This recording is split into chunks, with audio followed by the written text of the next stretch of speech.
Mercedes had the CLA, and now you've got a GLA. Is there some kind of similarity in the, obviously the small size, but what about comparisons between the vehicles?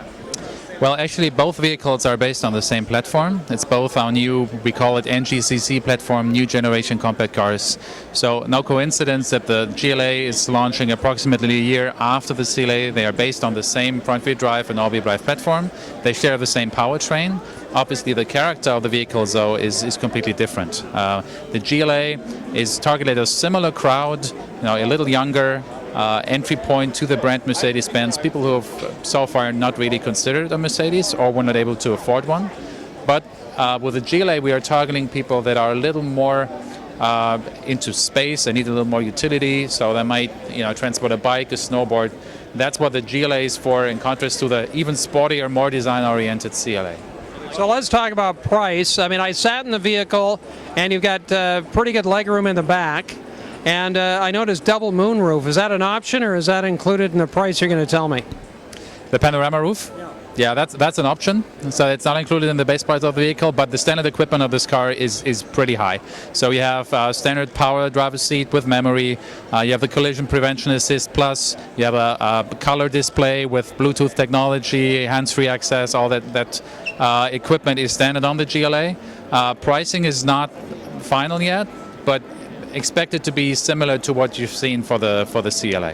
So we're talking mid-30,000s in the U.S.? Starting price probably in the low 30,000s, and then we expect a typically equipped car to be somewhere in the mid-30s.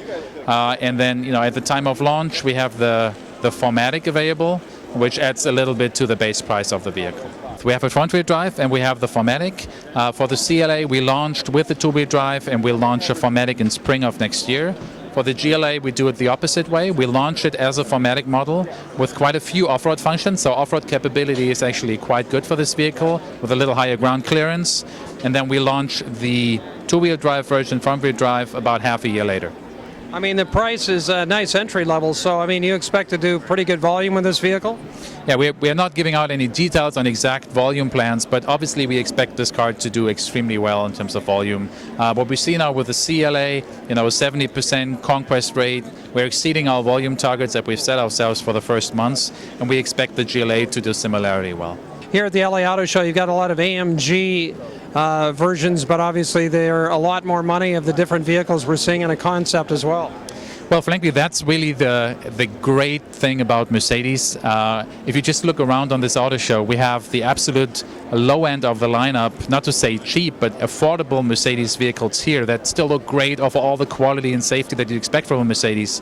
And at the same time, we have a S65 AMG here, the absolute high end of the scale, very exclusive.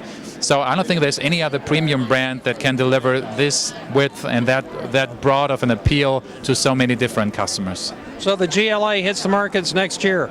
Yes, we expect market introduction in fall of 2014. And where are they going to be made? They'll be made in Germany. So in contrast to the CLA, which is built in Hungary, in Rastatt, in our brand new plant, GLA will actually be produced in Rastatt, Germany, next to the A-Class.